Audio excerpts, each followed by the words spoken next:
À l'est du Myanmar, la mousson est arrivée. Et avec elle, les pluies quotidiennes.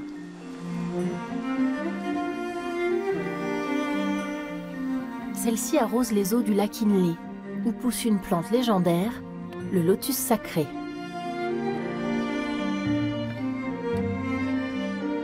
Ses fleurs et ses feuilles sont considérées comme des symboles de pureté et de spiritualité. Et selon la légende, c'est dans une fleur de lotus que Bouddha serait né. Ces tiges renferment un trésor dont seuls les habitants du lac Inle perpétuent la culture.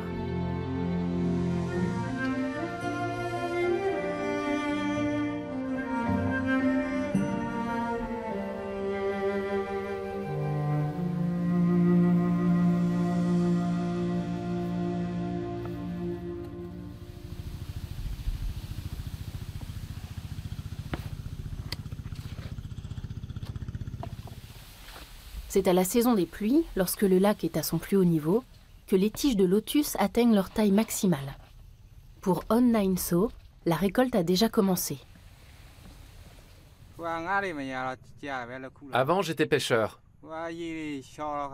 Mais ce n'était plus rentable, parce qu'il y avait de moins en moins de poissons dans le lac. C'est pour ça que je me suis tourné vers le lotus.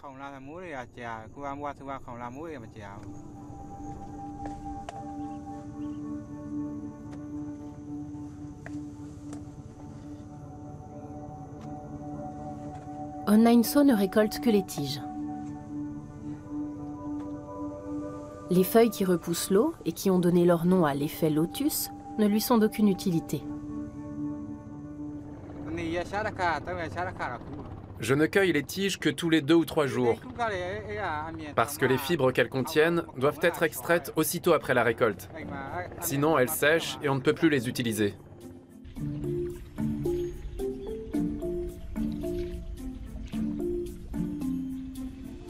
Les tiges de lotus ne poussent qu'en petite quantité. Il faut souvent s'armer de patience pour les trouver dans l'épaisse végétation du lac. Certains jours, On Nain So met près de 2 heures pour rentrer chez lui.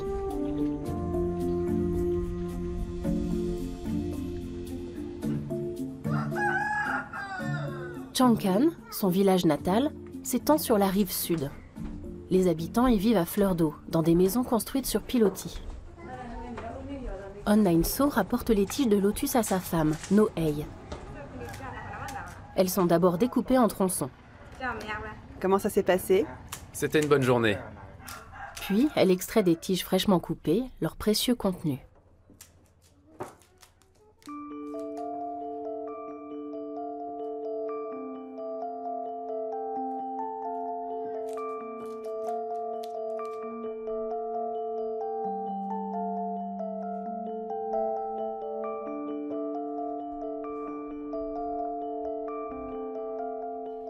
Les tiges renferment de fines fibres élastiques que No Hei roule à la main pour former un fil.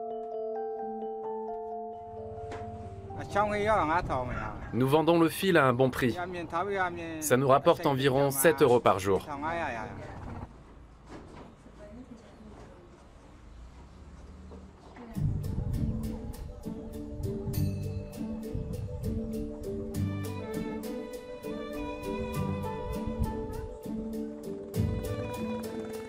Les habitants nommés Inta vivent en parfaite harmonie avec le lac.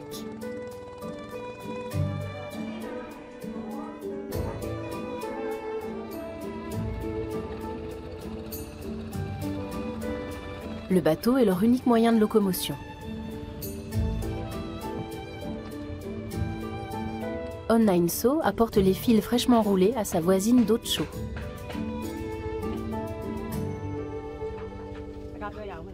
La tisseuse manque de fil et attend sa livraison avec impatience.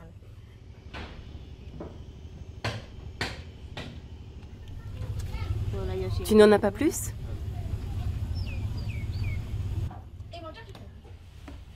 À peine 300 grammes de fil. C'est tout ce qu'On Nain So est parvenu à récolter cette semaine.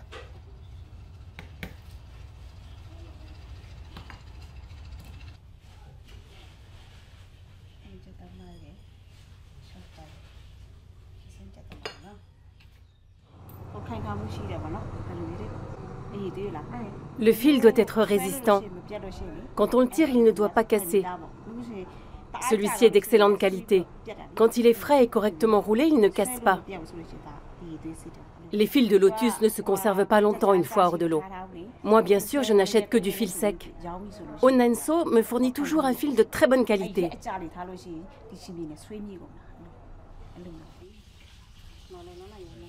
Le cueilleur reçoit 70 000 kyats, soit environ 50 €. Mes enfants passent bientôt des examens. C'est pour ça qu'ils ne peuvent pas m'aider. L'école coûte cher. Toi, tu as besoin de gagner plus d'argent et moi, j'ai besoin de plus de fils. Oui, mais c'est tout ce qu'il y a. Le fil de lotus est très recherché. Son tissage requiert un savoir-faire unique que les femmes du lac Inle sont les seules à posséder.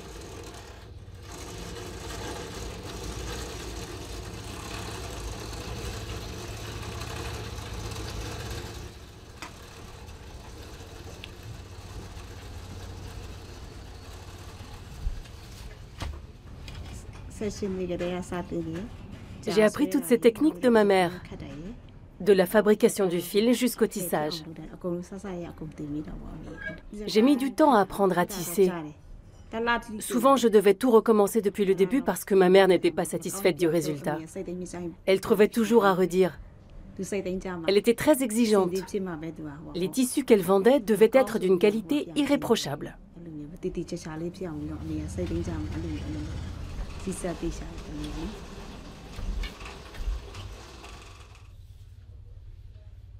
Les tissus que Docho confectionne ont une fonction sacrée. Ils sont destinés à servir d'offrande à Bouddha et aux moines bouddhistes.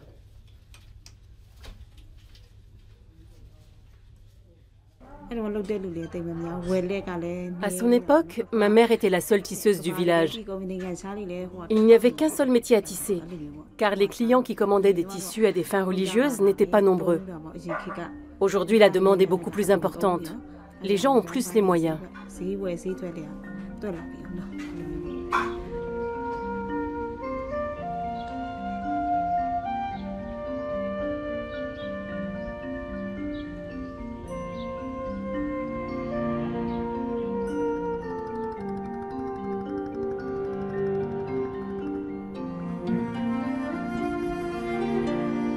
Niché entre les montagnes du Shan, au centre du pays, le lac Inle s'étire sur 22 km. Sa profondeur moyenne n'est que de quelques mètres. Les herbes hautes et les jacinthes d'eau couvrent des parties de plus en plus importantes de sa surface, restreignant l'espace de vie du lotus.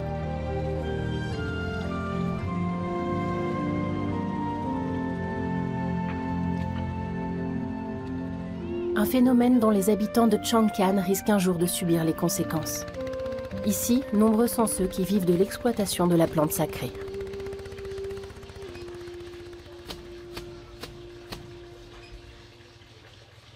Dans le principal atelier de tissage du village, la production bat son plein.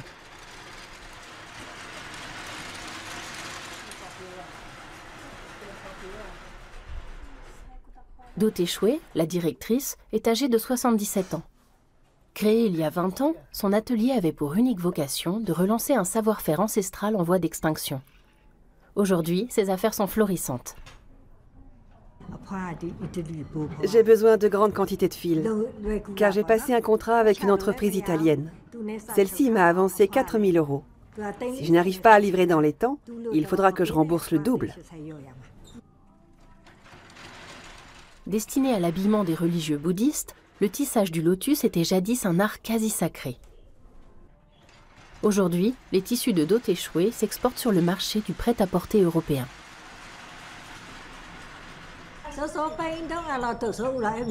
Do So-u, la pionnière des tisseuses de lotus, disait que pour travailler la fibre de lotus, il faut respecter certains préceptes du bouddhisme. Elle était très à cheval là-dessus. Elle avait même fabriqué une sorte d'autel en feuilles de banane autour de son métier à tisser.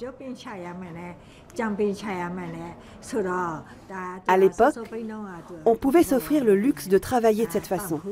Mais aujourd'hui, ce n'est plus possible. Parce qu'on doit produire beaucoup plus, et dans les temps.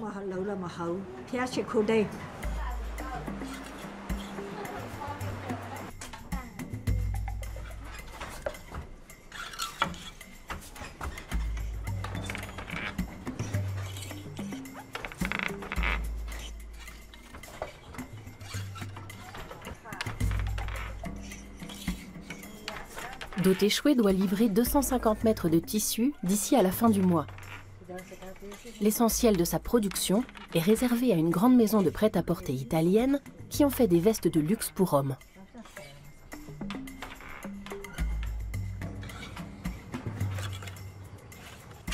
Pour confectionner un lait de 25 mètres, il faut à Didae jusqu'à 1 mois de travail.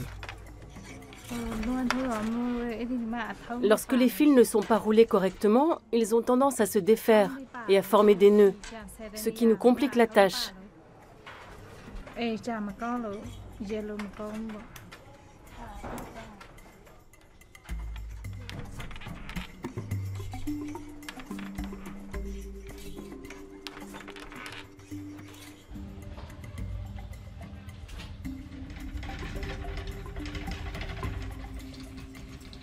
Elles sont 25 employés, tous âges confondus, à travailler ici. Le lotus est aujourd'hui la principale source de revenus des femmes du village.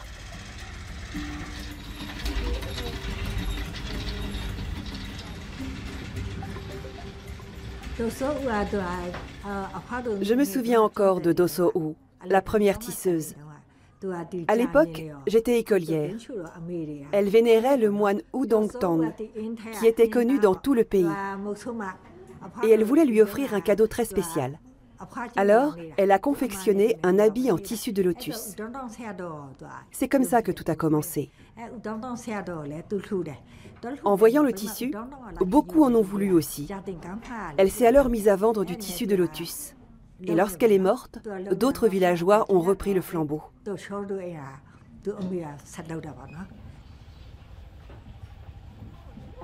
Didae regagne sa maison en quelques coups de pagaie.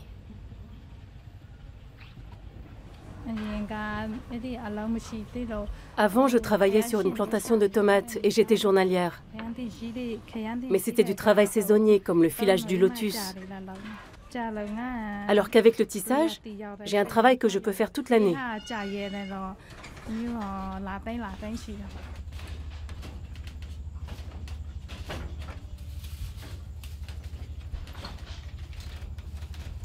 Sa fille travaille elle aussi à l'atelier.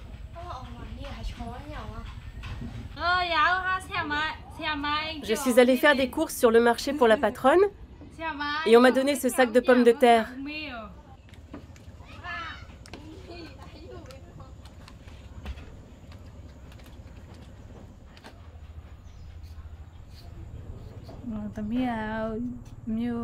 Nous faisons des économies pour acheter un métier à tisser à notre fille.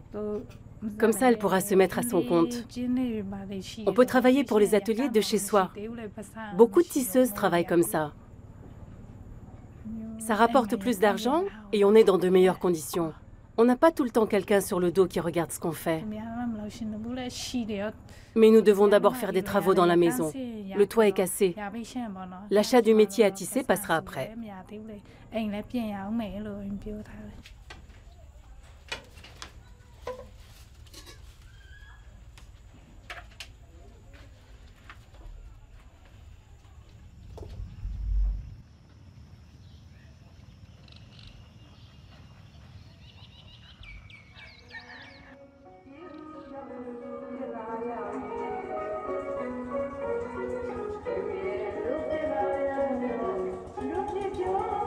Levés dès l'aube, les moines bouddhistes font la tournée des fidèles pour collecter leurs dons.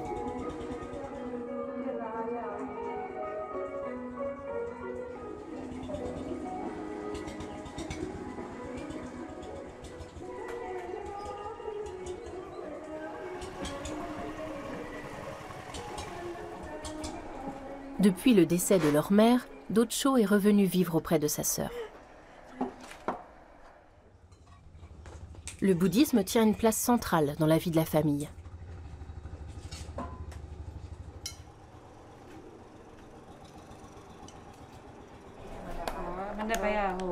Quand je me lève le matin, je commence par préparer un verre d'eau et un peu de riz pour Bouddha, parce que c'est ainsi qu'il a vécu.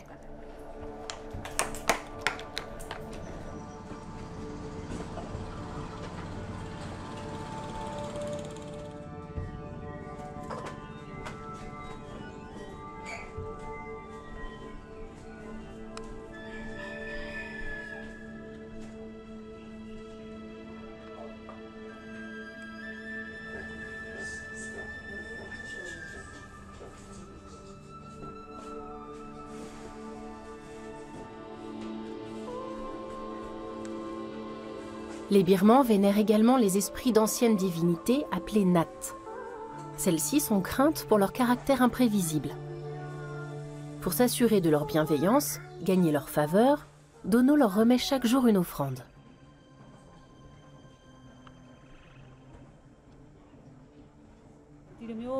Loin d'ici, j'avais souvent le mal du pays, surtout à la saison du lotus, parce que pour moi, ce sont des souvenirs heureux. Je revois ma mère en train d'extraire les fibres des tiges, en train de les filer et de les tisser. C'était un travail pour lequel je l'admirais beaucoup.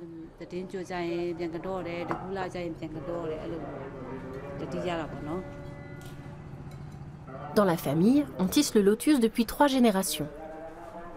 Mais ce n'est pas ainsi que Docho avait imaginé son avenir. Les événements politiques qui ont secoué le pays l'ont contrainte à renoncer à ses projets.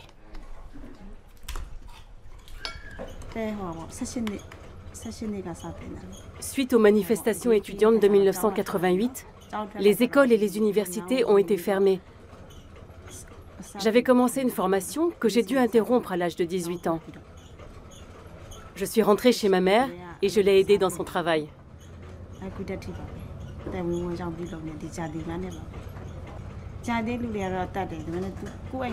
Mes sœurs ont également appris à tisser, mais elles se sont mariées et elles ont quitté la maison. Je suis la seule à être restée ici avec ma mère. Et depuis qu'elle nous a quittés, je continue seule.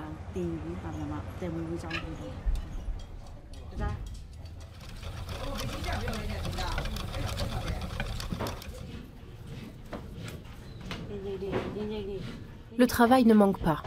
Docho doit répondre à une demande de plus en plus forte, tout en veillant au maintien de l'excellente qualité.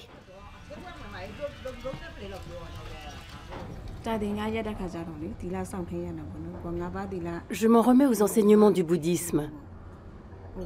Tant qu'on a des pensées pures, ce qu'on fabrique l'est aussi.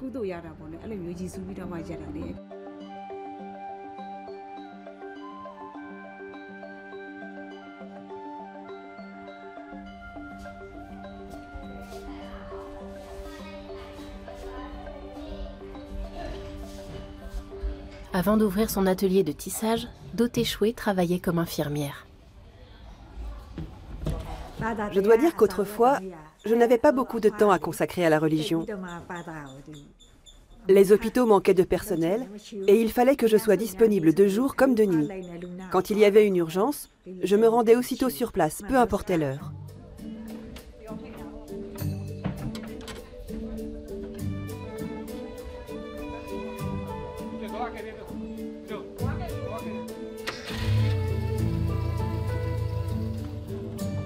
Une fois par mois, les tisseuses se rendent ensemble au temple de Changkan, un rendez-vous que la directrice ne manque jamais d'honorer.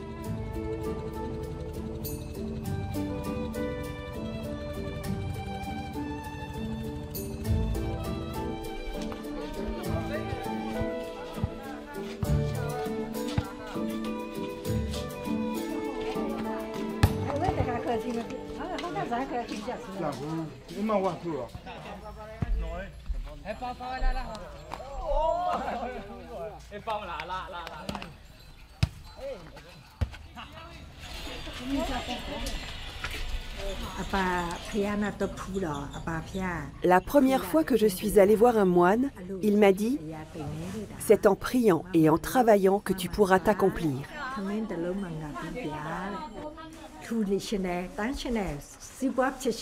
J'ai toujours rêvé d'avoir ma propre affaire et d'être une bonne bouddhiste. Alors, j'ai suivi son conseil. J'ai travaillé dur le jour et prié la nuit.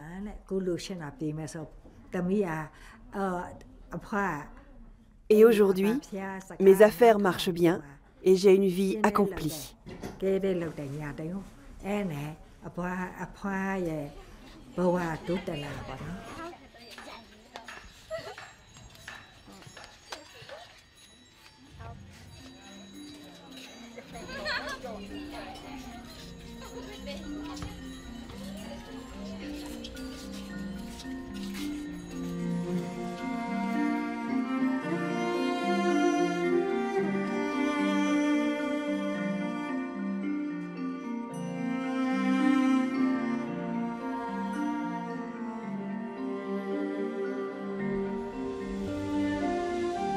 Située au nord du lac Inle, la localité de Inpokong profite elle aussi de la libéralisation du pays et de son nouvel essor économique.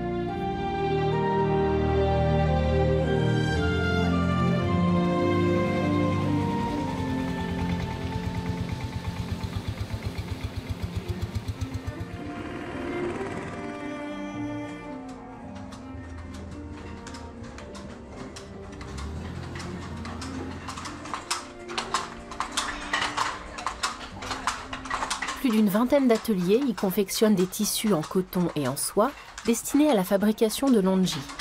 Portés par les femmes comme par les hommes, ces jupes portefeuilles traditionnelles sont également prisées des touristes. Do Oe Mia n'est pas tisseuse, mais son activité est largement plébiscitée à l'atelier.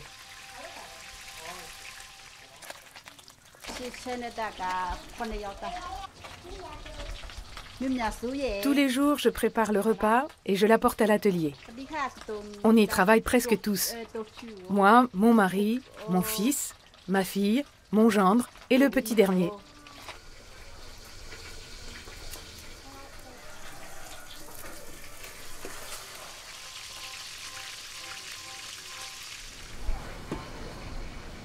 Elle et sa sœur s'occupent des repas pour toute la famille.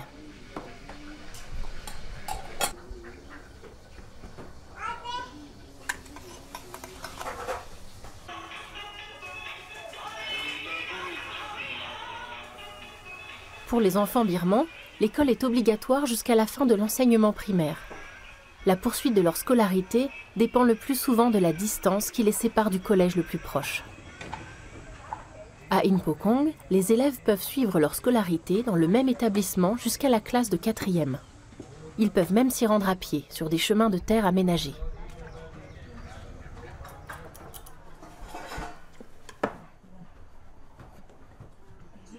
Le mari d'Oe Mia travaille comme gardien de nuit. Chaque matin, c'est lui qui la conduit au travail.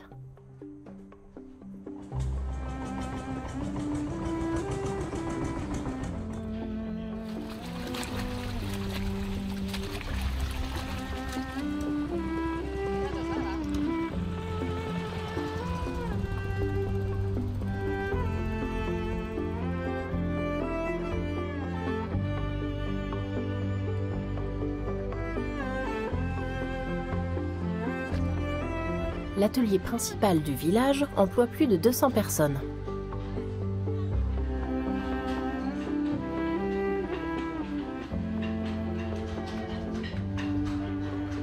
En arrivant, Oe Mia commence par râper un peu d'écorce d'arbre à Tanaka, dont elle fait une pâte. Les femmes birmanes l'utilisent notamment comme produit de beauté.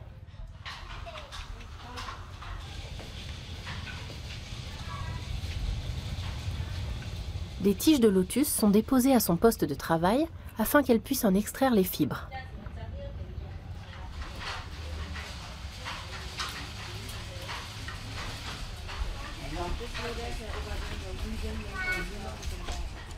La confection du tissu en fibres de lotus est l'une des principales attractions touristiques de la région.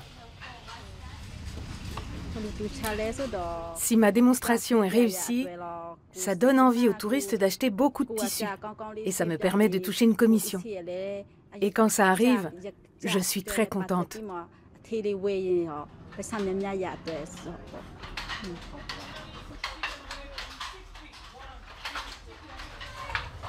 La seule tisseuse de lotus de l'atelier est elle aussi placée bien en évidence, directement à la vue des touristes.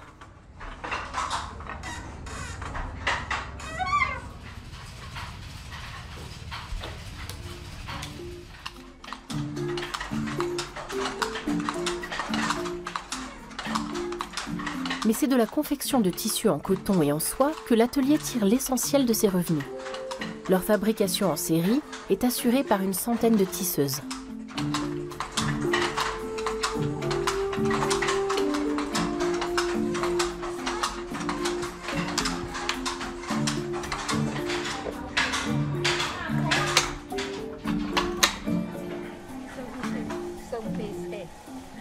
Doni, la directrice de l'atelier, contrôle la qualité des tissus.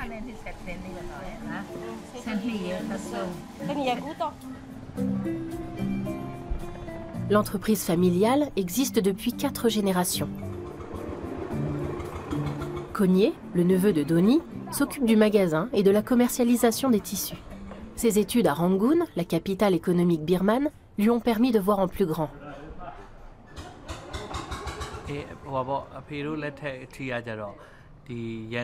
Mes parents livraient leurs tissus dans les grandes villes, d'où ils étaient ensuite vendus dans tout le pays.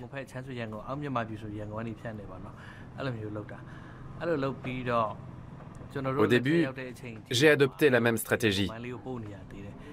Mais depuis 1996, de plus en plus de touristes visitent la région du lac Inle.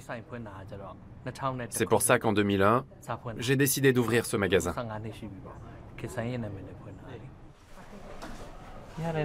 Regarde. De ce côté, il manque 25 cm. Oui, et la couleur ne me plaît pas. C'est avec l'arrière-grand-père de Cognier que Doni a appris le métier.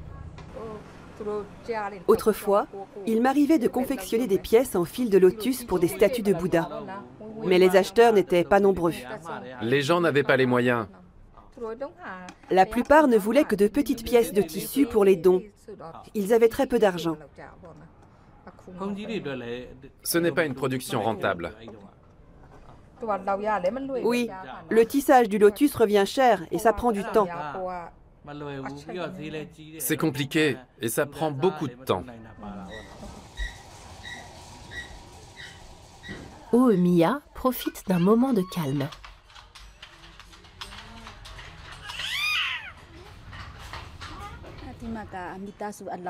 Ici, nous travaillons tous en famille. Avant, mon mari cultivait des tomates que nous vendions sur le marché. Mais cette activité ne nous assurait pas des revenus réguliers.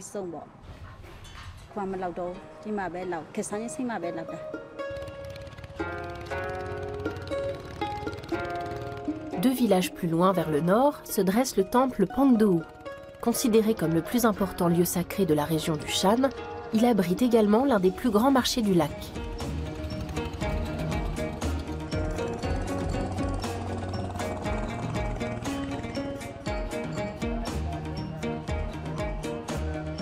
La prochaine pleine lune marquera la fin de la mousson. Les fidèles bouddhistes n'ont plus que quelques jours pour aller accomplir leurs devoirs et déposer leurs offrandes dans le temple.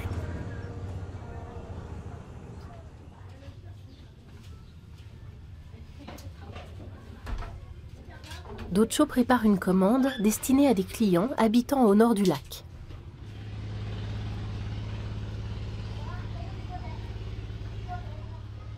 Après 10 jours de travail, le tissu est enfin prêt. Il ne reste plus qu'à le teindre dans la bonne couleur. Si on teint le tissu uniquement en orange, il est beaucoup trop clair. Il faut ajouter une touche de rouge pour qu'il ait exactement la bonne couleur.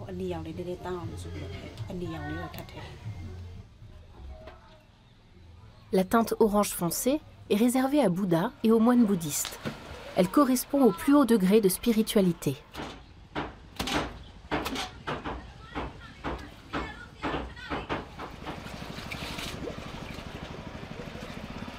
Le tissu brut est plongé une dernière fois dans l'eau. Les trempages répétés lui confèrent une plus grande souplesse.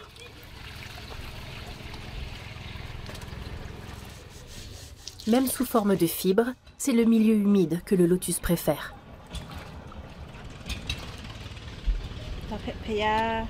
Mes clients vont offrir ces robes aux statues de Bouddha qui se trouvent dans la grande pagode.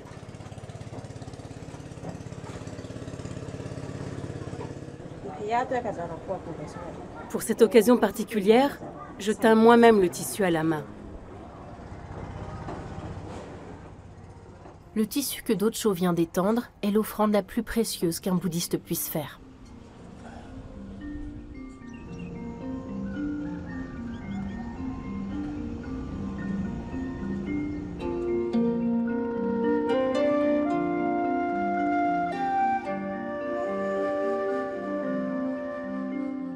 Ils ne sont que quelques-uns ici à pouvoir se l'offrir. Les producteurs de légumes vivant à l'ouest du lac ont ce privilège. Leurs jardins flottants leur permettent de cultiver des légumes tout au long de l'année.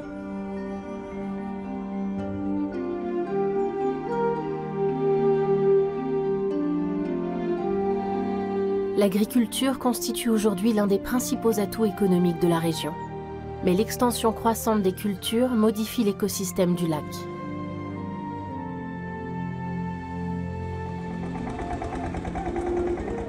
Les producteurs de tomates tirent de leur activité les plus gros revenus. Ce sont eux les meilleurs clients de Docho.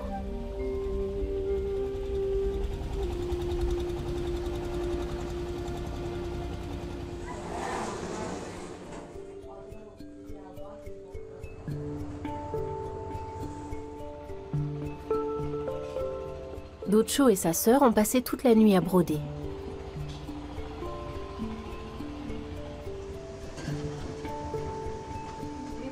Leur travail est à peine achevé que déjà leurs clients arrivent. Ce que nous enseigne le bouddhisme, c'est que chacun est récompensé. Celui qui donne l'offrande et celui qui la fabrique. Pour moi, le métier de tisseuse est le plus beau que je puisse imaginer. Il me rend pleinement heureuse.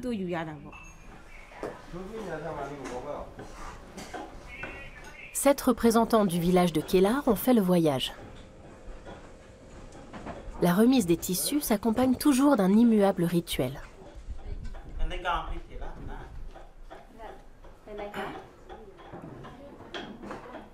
Si la loi birmane reconnaît aux femmes les mêmes droits qu'aux hommes, celles-ci n'ont pourtant que rarement voix au chapitre.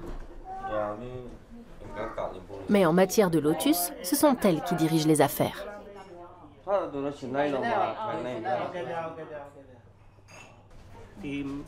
Les tissus en lotus de Docho sont toujours d'excellente qualité. C'est une tisseuse expérimentée.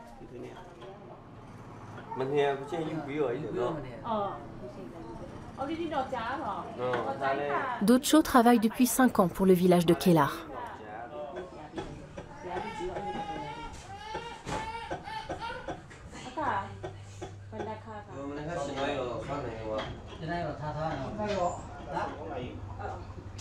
Cette année, j'ai choisi une écriture un peu plus moderne.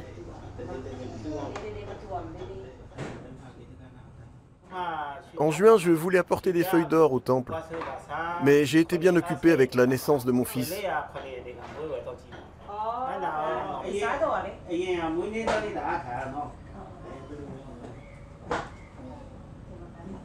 Les habitants de Kellar ont réuni 420 000 kyats, soit environ 300 €.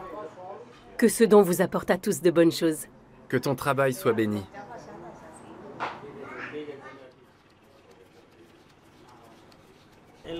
Chacun pourrait faire un don individuel, mais le fait de mettre notre argent en commun nous permet d'avoir quelque chose de plus particulier, comme par exemple du tissu en fibre de lotus. Et puis, en faisant un don commun, les villageois montrent qu'ils sont unis par un lien fort. Cela contribue à l'esprit de communauté.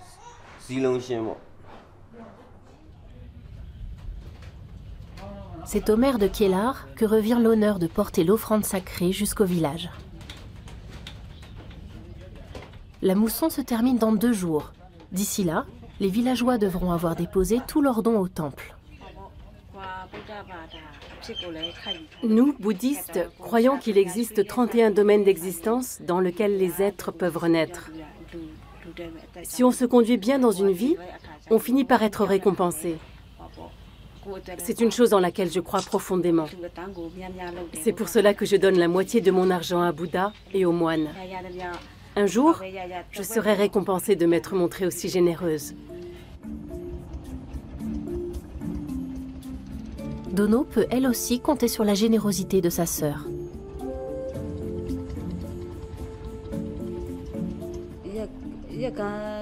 L'atelier de ma sœur fait vivre toute notre famille.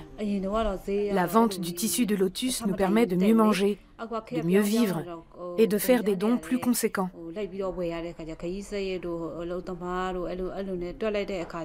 Autrefois, on ne gagnait pas autant d'argent. Mais aujourd'hui, le prix du tissu est 10 fois plus élevé, ce qui est une bonne chose pour nous.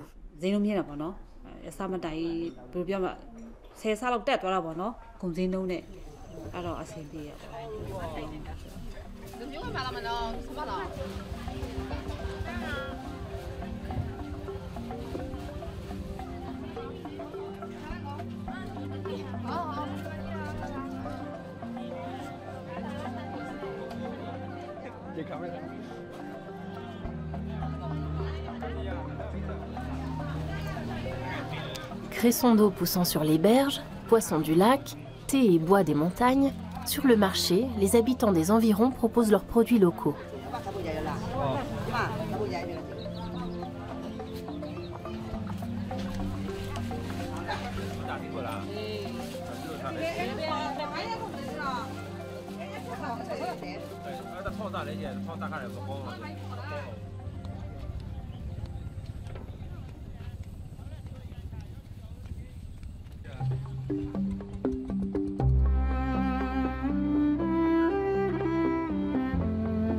À Changkan, une intense saison de travail s'achève pour tous ceux vivant du lotus. Do Te Chouet va elle aussi pouvoir renflouer ses comptes. Ces 2 rouleaux de tissu en lotus lui rapporteront presque 3 000 €. Et ce n'est qu'une petite partie de la commande destinée à son client italien.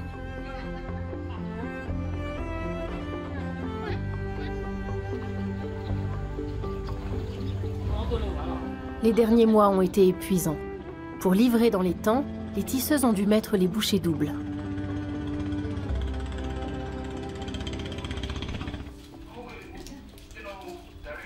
À présent, elles vont enfin pouvoir souffler.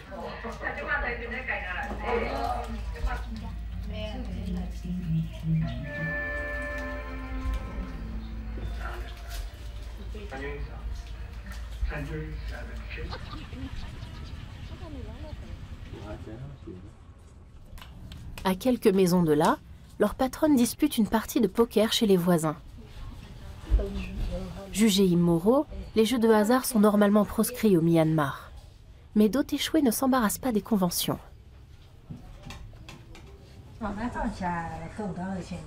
Bien sûr qu'on joue pour de l'argent. Si tu veux jouer, il te faut 5000 kyats.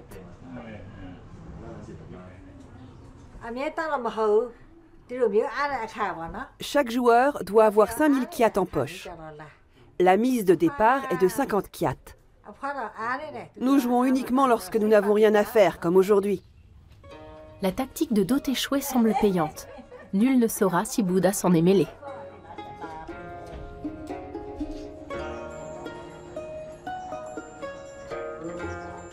Mais tous ne veulent pas s'en remettre au hasard. En ce dernier jour de mousson, les bouddhistes du lac viennent déposer leurs dons au temple Pongdowu.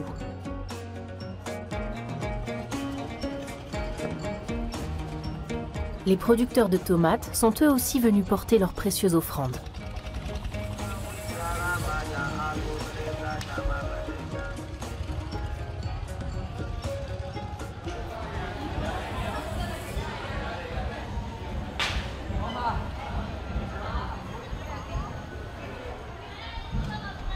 Depuis le début de la journée, des bouddhistes arrivés des 4 coins de la région affluent dans le temple.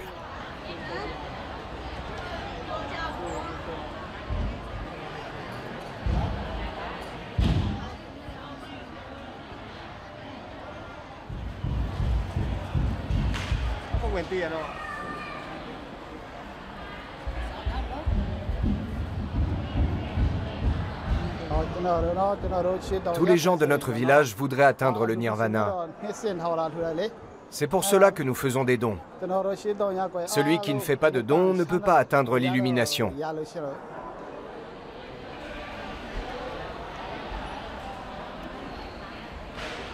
Les tissus de lotus qu'ils apportent représentent l'offrande suprême.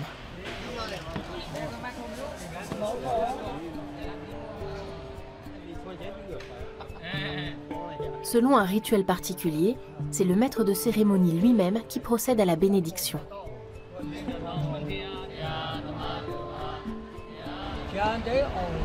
Par votre venue et les paroles que vous venez de prononcer, vous affirmez votre fidélité aux règles du bouddhisme.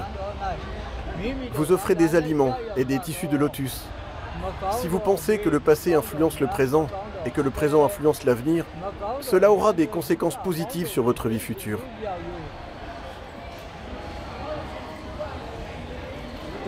Nous espérons que notre village aura autant de chance dans la prochaine vie et que nous pourrons nous montrer aussi généreux.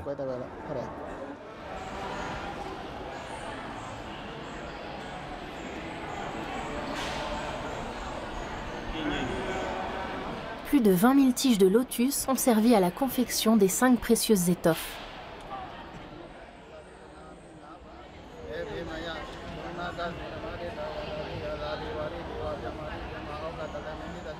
L'accès à l'autel sur lequel reposent les 5 statues de Bouddha est réservé aux hommes.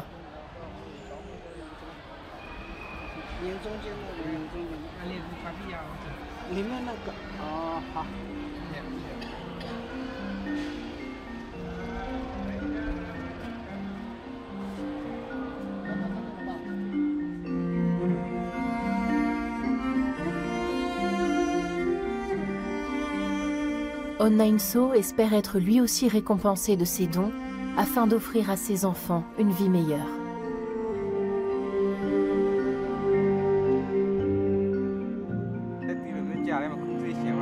J'espère que mes enfants n'auront pas à travailler aussi dur que moi. Mon but, c'est de leur permettre d'accéder à une formation afin qu'ils puissent décider eux-mêmes du métier qu'ils feront.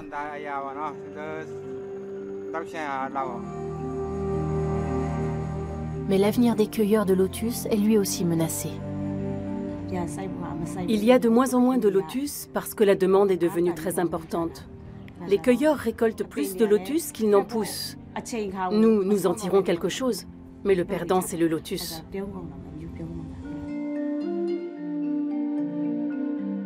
La plante sacrée est devenue une nouvelle proie du marché mondial.